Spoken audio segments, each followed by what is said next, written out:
5. Laurel contou a verdade à polícia. Sentou-se cautelosamente do outro lado do sofá, esperou pelo relutante encorajamento do pai e só então começou a relatar sua tarde. Tudo o que ela viu, exatamente como aconteceu. Estava lendo na casa da árvore e parara para ver o homem se aproximar. Por que você o estava observando? Havia algo de estranho a respeito dele? O tom de voz e a expressão do policial nada deixavam transparecer. Laurel franziu a testa, ansiosa para se lembrar de cada detalhe e provar que era uma testemunha de valor. Sim, achava que talvez houvesse.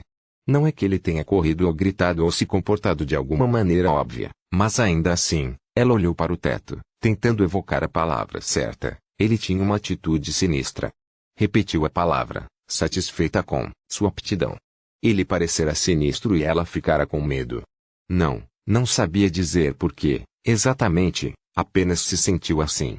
Ela achava que o que aconteceu depois pudesse ter influenciado sua primeira impressão. Ter feito algo comum parecer mais perigoso do que realmente era. Não, tinha certeza. Sem dúvida, havia algo sinistro naquele homem. O policial mais jovem rabiscou em seu bloco de anotações. Laurel soltou a respiração. Não ousava olhar para os pais, por medo de perder a coragem. E quando ele chegou à casa? O que aconteceu? Ele virou a esquina da casa furtivamente, com muito mais cuidado do que uma visita normal teria feito, sorrateiramente, e então minha mãe saiu com o bebê. Ela estava carregando o bebê? Sim. Ela estava carregando mais alguma coisa? Sim. O que era? Laurel mordeu a parte interna da bochecha, lembrando-se do clarão de prata. Ela carregava a faca de aniversário. Você reconheceu a faca? Nós a usamos em ocasiões especiais. Tem uma fita vermelha amarrada no cabo. Ainda nenhuma mudança no comportamento do policial, apesar de ter esperado um instante antes de continuar. Então, o que aconteceu? Laurel estava preparada. Então, o homem os atacou. Uma pequena dúvida veio à tona, como o reflexo do sol obscurecendo o detalhe em uma fotografia, enquanto Laurel descrevia o homem lançando-se sobre o bebê. Ela hesitou por um instante, fitando os joelhos, enquanto se esforçava para visualizar mentalmente a ação. Então, continuou. O homem tentou pegar Jerry, lembrava-se disso, e tinha certeza de que ele levantara as duas mãos, tentando arrancar o bebê dos braços de sua mãe. Foi nesse instante que sua mãe deu uma guinada para salvar Jerry. O homem, então, agarrou a faca, tentou se apoderar dela, houve uma luta, e então... A caneta do jovem policial rangia no bloco enquanto ele anotava tudo que ela dissera até agora. O som era alto e Laurel sentia calor. A sala parecia ter ficado mais quente, sem dúvida. Perguntou-se por que o seu pai não abrira uma janela. E depois? Laurel engoliu em seco. Então, mamãe desceu a faca sobre ele. A sala ficou em silêncio, exceto pelo ruído da caneta no papel. Laurel viu a cena em sua mente com toda a clareza. O homem, o terrível estranho com o rosto escuro e mãos enormes, agarrando sua mãe, tentando machucá-la, pretendendo ferir o bebê em seguida. E o homem caiu no mesmo instante. A caneta parara de arranhar. O policial jovem junto à janela olhava para ela por cima do seu bloco de anotações. O homem caiu imediatamente no chão. Laurel balançou a cabeça com hesitação. Acho que sim. Você acha? Não me lembro de mais nada. Foi quando desmaiei, eu acho. Acordei na casa da árvore. Quando foi isso? Agora mesmo. Depois, eu vim para cá.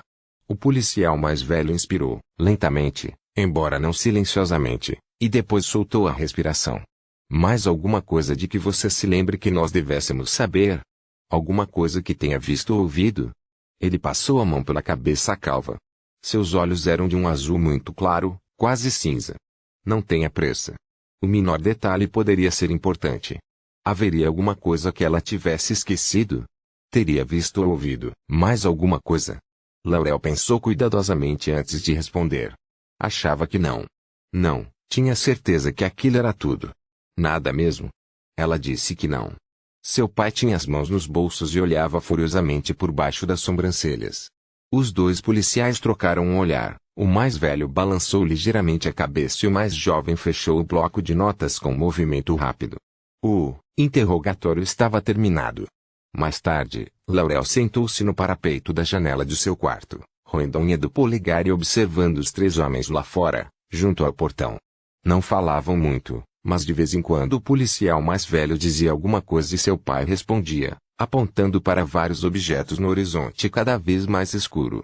A conversa podia ser sobre métodos de cultivo ou sobre o calor da estação ou sobre a utilização histórica das terras de Suffolk, mas Laurel duvidava que estivessem discutindo qualquer um desses tópicos.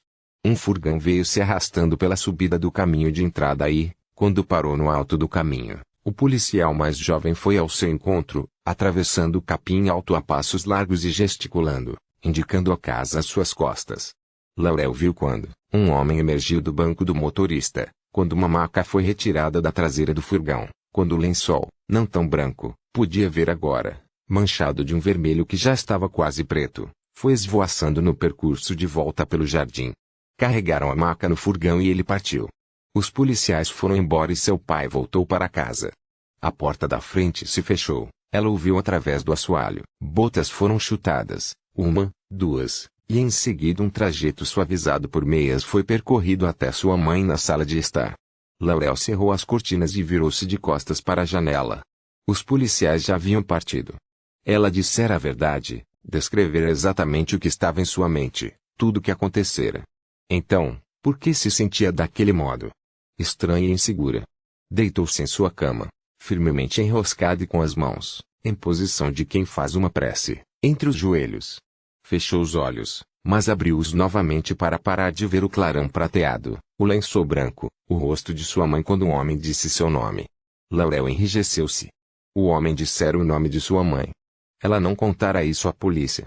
Ele perguntara se havia mais alguma coisa de que ela se lembrava. Absolutamente qualquer coisa que tivesse visto ou ouvido, e ela havia dito que não havia nada. Mas tinha havido. A porta abriu-se e Laurel sentou imediatamente na cama, quase esperando ver o policial mais velho de volta, para repreendê-la. Mas era apenas seu pai, que viera dizer-lhe que ia sair para buscar suas irmãs na casa vizinha. O bebê já estava na cama, dormindo, e sua mãe estava descansando. Ele hesitou quando chegou à porta, batendo de leve no batente. Quando finalmente voltou a falar, sua voz era rouca. O que aconteceu esta tarde foi um choque terrível. Laurel mordeu o lábio. No íntimo, um soluço que ela não percebera ameaçou irromper.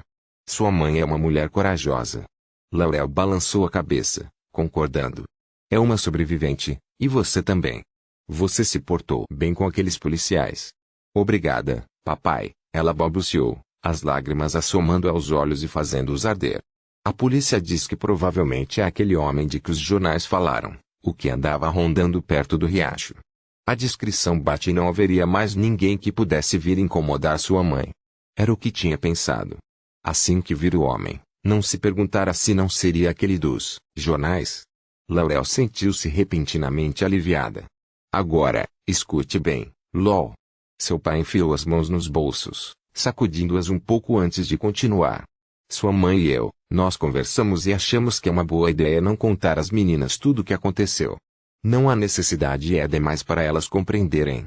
Se eu tivesse podido escolher, gostaria que você mesmo estivesse a quilômetros de distância daqui, mas o fato é que não estava. Sinto muito.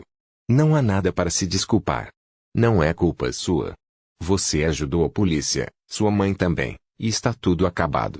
Um bandido veio até nossa casa, mas já está tudo certo agora. Tudo vai ficar bem. Não era uma pergunta, não exatamente, mas soou como se fosse. Assim sendo, Laurel respondeu. Sim, papai. Tudo vai ficar bem. Ele esboçou um sorriso enviesado. Você é uma boa menina, Laurel. Vou buscar suas irmãs agora. Vamos manter isso entre nós, hein? Esta é a minha garota. E haviam mantido. Tornou-se o grande caso velado na história da família.